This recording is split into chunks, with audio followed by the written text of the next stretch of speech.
Cosmos is a space for people from different sort of tech and science and art to come together within the bluedot Music Festival and to share learning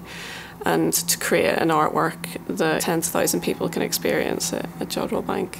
The Lovell Telescope is the third biggest steerable telescope in the world, and at Blue Dot it's clearly the centrepiece of the site, and for that reason it's an ideal canvas on which to sort of paint a story not just of art but of the science itself. I was really struck by the enormousness of this telescope and the implications of how that's utilized to translate data. So the work looks a lot at pulsar systems. So when you look at the patterns, you'll see that there's a very specific beat, both acoustically and visually, and that's actually drawn from the pulsar data.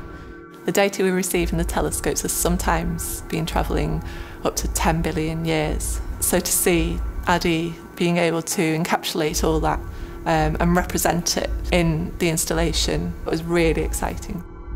So I was excited to sort of play with the idea of the telescope as this massive data aggregation point and sort of a way to transform that visually and as well as acoustically in a way that would be kind of appealing to a wider audience. We've worked with Addie to develop how she wanted this to sound, and we've created a musicality to these signals to create this immersive, restorative, meditative soundscape.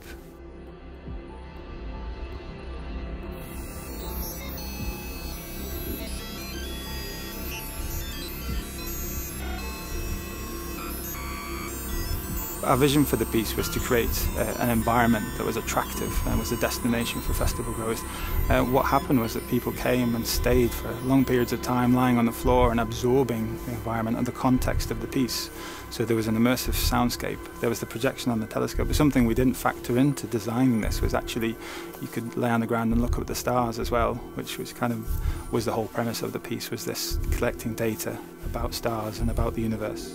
You see these patterns change and emerge, and that's actually similar to our data, and it's also quite abstract to begin with, but it's actually the analysis and beginning to build upon those patterns that we really begin to see something and we see the universe. One of the really exciting parts of it and being at Blue Dot Festival, audiences there have a real appetite for the deeper conversations around the science, and so we spent quite a lot of time trying to communicate that during the day to audiences and tell them about the event in the evening. That's kind of what I was hoping for, is that the people that come here for the music sort of start thinking about science, and the people that come here for the science start thinking about the art and sort of looking at that crossover and finding those people that are maybe not aware that they're interested in that, but sparking it enough that they start looking into it and exploring it is always a really exciting place for me.